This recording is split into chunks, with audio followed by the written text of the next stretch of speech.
التوفيق إن شاء الله وتساعدونا إلى آخر المطاف إن شاء الله.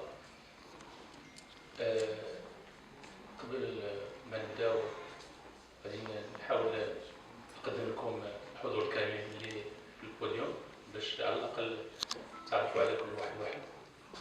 كاين سي عمار اللي كيمثل الكنوم اللي هو الكونسي ناسيونال دو لوردر دي ميدسان هيئة الأطباء. كاين سي ضروري علي اللي هو رئيس النقابة الوطنية. كاين مدام فاس اللي هي لا فيس بريزيدون لا بروميير فيس بريزيدون. كاين سي شهبي اللي تا هو دوزيام فيس بريزيدون. سي خالد troisième فيس بريزيدون. كاين سي أمشاشي اللي كيمثل الجمعية المغربية لأطباء العيون. السي عمراوي ما تفتلوش باش يحضر معنا اليوم دونك هو نمثلو ان شاء الله. كاين سي وحيدي اللي عنده اون دوبل كاسكيت، يمكن نقولوا ليه بانه معنا في النقابه ومع هو مع الهيئه ديال الاطباء. وكاين سي بوزيد اللي تيمثل الجهات اللي هو تيمثل طنجه. كاين الدور بي اللي تيمثل الرباط. دونك غادي نبداو بالكلمات ديال السي امغار ولا نبداو بالكلمات ديال السي عز الدين دميره اللي هو الفيس بريزيدون ديال لو كونسي ناسيونال دو لوردر دي ميدسان. سي عز الدين دميره اللي كنشكرو على الحضور بيان سور. شكرا الاخ الزميل الحاج عزيز. بسم الله الرحمن الرحيم. السيد رئيس الجمعيه المغربيه للاطباء طب وجراحه العيون، السيد رئيس النقابه الوطنيه للاطباء طب وجراحه العيون بالمغرب قطاع خاص، الساده والسيدات رؤساء الجمعيات العلميه لاطباء طب وجراحه العيون، الزميلات والزملاء الكرام، يشرفني باسم السيد رئيس الهيئة الوطنية للطبيبات والأطباء أن أرحب بكم في داركم هذه. وأود أن أشير إلى أن الهيئة الوطنية للطبيبات والأطباء منشغلة بمطالبكم المشروعة، وقامت بالاتصالات والمراسلات اللازمة دعما لمطالبكم بخصوص تعديل المادة 6 من القانون 45/13 المتعلق بمزاولة مهن الترويض والتأهيل وإعادة التأهيل الوظيفي. وللمزيد من التوضيحات ولكي لا أطيل عليكم أعطي الكلمة للسيد الكاتب العام للهيئة الوطنية الدكتور أمغار نجيب لإعطاكم جميع التفاصيل بخاصة الإجراءات التي قامت بها الهيئة، وشكرا لكم. كنشكرو السي عزيز. كلمة للسي أمغار. Bismillah ar-Rahman ar-Rahim. Monsieur le Président du Syndicat national des ophtalmologistes libéraux du Maroc, Monsieur le Président de la Société marocaine d'ophtalmologie, Mesdames et Messieurs les Présidents des sociétés savantes.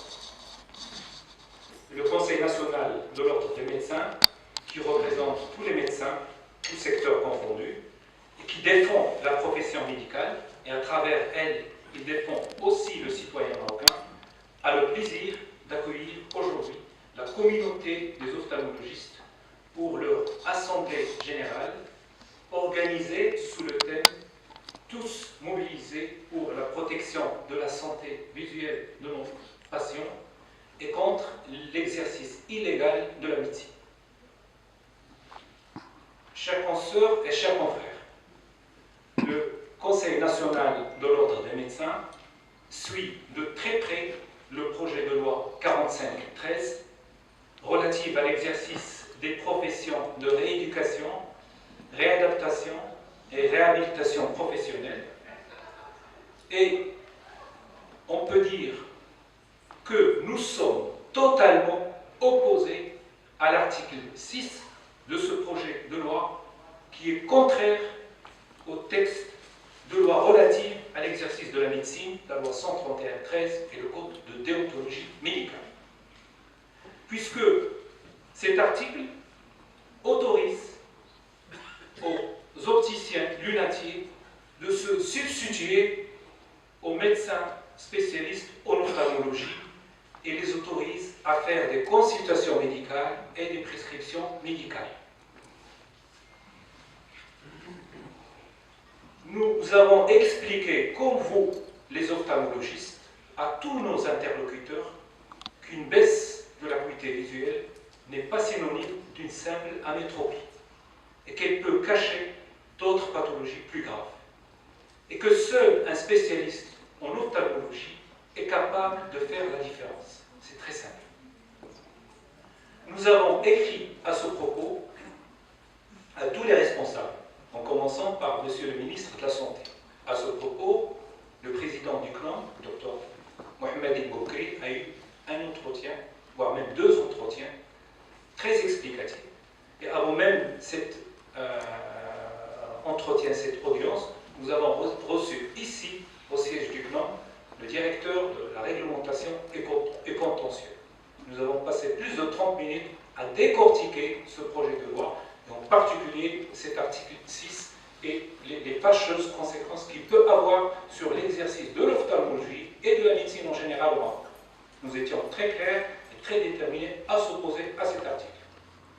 Donc nous avons écrit au ministre de la Santé, au président de la Chambre des conseillers, d'ailleurs nous avons demandé une audience, à tous les présidents des groupes parlementaires, que ce soit donc les partis politiques ou les syndicats, et nous avons écrit en même temps, nous avons formulé une demande d'amendement que je vais vous citer.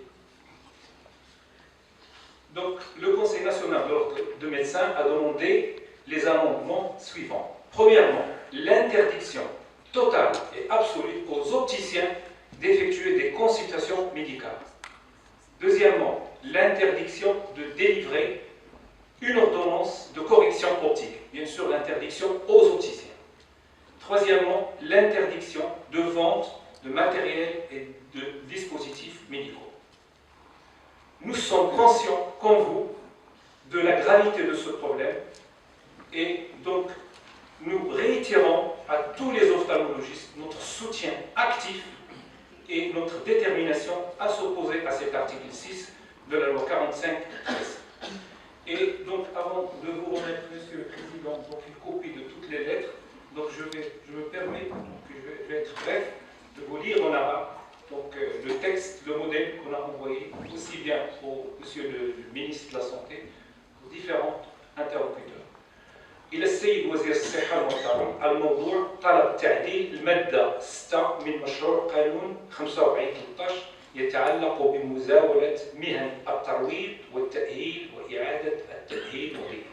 سلام تام لمولانا الإمام. تحية طيبة وبعد. يشرفني السيد الوزير بأن أراسلكم في شأن وضع مقترح تعديل بخصوص المادة السادسة من مشروع قانون 45/13 يتعلق بمزاولة مهن الترويض والتأهيل وإعادة التأهيل الوظيفي التي تنص على ما يلي. يقدم النظاري للعموم لوازم بصرية صالحة لتصحيح البصر أو حمايته. يقوم النظاراتي قبل تسليم تلك اللوازم بملائمتها وتسويتها بواسطة أدوات الرقابة الضرورية، كما يقوم بتسليم المنتجات المتعلقة بصيانة وحفظ النظارات والعدسات اللاصقة وكذا المنتجات الخاصة بترتيبها. غير أنه لا يجوز للنظارات تقديم مستلزم طبي للبصريات بدون وصفة طبية في الحالات الآتية. بالنسبة للأشخاص الذين يقل سنهم عن 16 سنة، إذا كانت حدة البصر تقل أو تعادل 6 أعشار بعد التصحيح، إذا كان قصر النظر وبعده حادين، إذا كان بعد النظر لا يطابق بكيفية جلية من الشخص المصاب به. وفي هذا الإطار يجب سحب الاستثناءات الخاصة بهذه المادة وجعلها على الشكل التالي. هذه سوسون لي زامبل. أولا، عدم الترخيص بإجراء فحوصات طبية من طرف النظاراتي. ثانيا، عدم السماح بتسليم وصفة طبية من نظاراتي تخص تصحيح البصر. ثالثا، عدم القيام ببيع لوازم طبية من طرف المدرسين، وذلك حفاظا على صحة المواطنين. واخيرا تفضل السيد الوزير بقبول الفائق تحياتي وتقديري. Donc nous n'avons pas demandé une ordonnance parce qu'il a déjà reçu. شكرا.